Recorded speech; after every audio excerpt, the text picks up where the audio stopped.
Welcome engineers. आज हम Uttarakhand AE civil के प्रीवियस ईयर के क्वेश्चंस करेंगे और ये इसका पार्ट 2 है।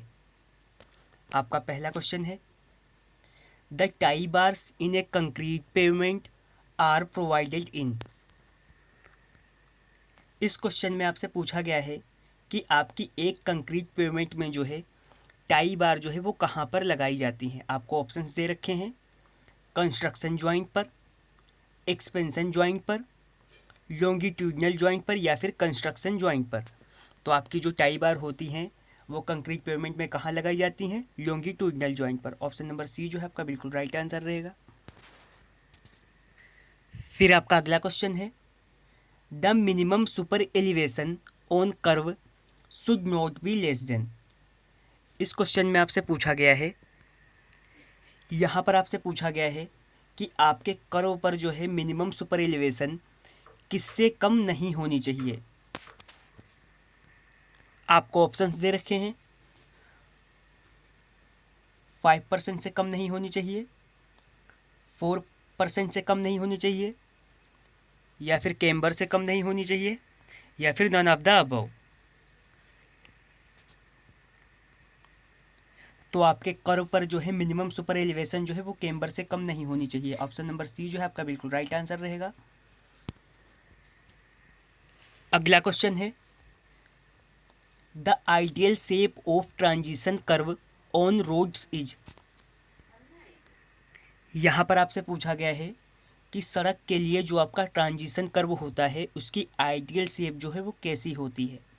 आपको ऑप्शंस दे रखे हैं, क्लोथाइड, पैराबोला, क्यूबिक पैराबोला या फिर क्यूबिक स्पाइरल। आपकी सड़क के लिए जो ट्रांजिशन कर्व होते हैं उसकी आइडियल जो शेप होती है वो होती है cubic parabola. Option number C जो है आपका बिल्कुल राइट आंसर रहेगा। नेक्स्ट क्वेश्चन आपका सर्वे इंजीनियरिंग से है, the closing error in a close traverse is adjusted by. यहाँ पर आपसे पूछा गया है कि आपका जो क्लोज ट्रावर्स होता है उसमें जो भी क्लोजिंग एरर होती हैं उसे कैसे एडजस्ट करते हैं। आपको ऑप्शंस दे रखे हैं, लेहमन रूल द्वारा, या फिर स्लाइड रूल का यूज करते हैं, बाउडिच रूल का यूज करते हैं, या फिर सिम्पसन रूल का यूज करते हैं। तो आपका ऑप्शन नंबर सी जो है बिल्कुल राइट रहेगा, बाउडिच के रूल का यूज करते हैं। और यहाँ पर कुछ पॉइंट और आपको याद रखने होंगे। जो आपके लेहमन का रूल है इससे जो है 3 पॉइंट प्रॉब्लम को जो है सॉल्व करते हैं, और बाउडिच का रूल तो हमने कर लिया, और जो आपका सिम्पसन का रूल है उससे जो है एरिया ज्ञात करते हैं। फिर आपका अगला क्वेश्चन है, which of the following instrument is not used for plane table survey. यहाँ पर आपसे पूछा गया है कि वो कौन सा इंस्ट्रूमेंट है जो प्लेन टेबल सर्वे में जो है यूज नहीं किया जाता है। आपको ऑप्शंस दे रखे हैं, प्लम्बोब, थियोडोलाइट, स्प्रिट लेवल या फिर एलिडेल्ट। तो जो आपका थियोडोलाइट होता है इसका यूज प्लेन टेबल में नहीं किया जाता है, तो ये आपका ऑप्शन नंबर बी बिल्कुल राइट आंसर रहेगा। आपका नेक्स्ट क्वेश्चन है, द फॉलोइंग डिफेक्ट्स में एराइज इन प्लास्टर वर्क। आपसे पूछा गया है कि आपके प्लास्टर वर्क में जो है कौन कौन से डिफेक्ट जो है वो एराइज हो सकते हैं। आपको ऑप्शंस दे रखे हैं, क्रैकिंग, इफ्लोरेसेंस, पीलिंग या फिर ऑल ऑफ अबव। तो आपके प्लास्टर वर्क में जो है ये सभी दोष उत्पन्न हो सकते हैं, तो आपका ऑप्शन नंबर डी जो है राइट आंसर रहेगा। फिर आपका अगला क्वेश्चन है, in ordinary residential and public buildings the DPC is generally provided eight. यहाँ पर आपसे पूछा गया है कि आपके आवासीय व सार्वजनिक बिल्डिंग में जो है डीपीसी जो होती है वो कहाँ पर प्रोवाइड की जाती है। प्लिंथ लेवल पर, ग्राउंड लेवल पर, वाटर टेबल लेवल पर, या फिर ग्राउंड लेवल और वाटर लेवल के बीच में। बिल्डिंग में जो डीपीसी है वो प्रोवाइड की जाती है प्लिंथ लेवल पर। ऑप्शन नंबर ए जो है आपका बिल्कुल राइट आंसर रहेगा। फिर आपका अगला क्वेश्चन है, outer projection of A trade is called. ये आपके स्टेयर से संबंधित प्रश्न है। आपसे पूछा है कि जो ट्रेड का जो बाहरी उभार होता है वो क्या कहलाता है? आपको ऑप्शंस दे रखे हैं, नोजिंग, ट्रेडर, स्टेप या फिर गोइंग। तो ये कहलाता है नोजिंग। ऑप्शन नंबर ए जो है आपका राइट आंसर रहेगा। फिर आपका नेक्स्ट क्वेश्चन है, a floor using 3 to 6 mm marble chips is known as. यहाँ पर आपसे पूछा है कि 3 से 6 mm मार्बल चिप्स का यूज करके जो है किस फ्लोर का जो है निर्माण किया जाता है? तो वो है आपका मोज़ेक फ्लोर। फिर आपका नेक्स्ट क्वेश्चन है, load on connections is not eccentric for. तो जो आपके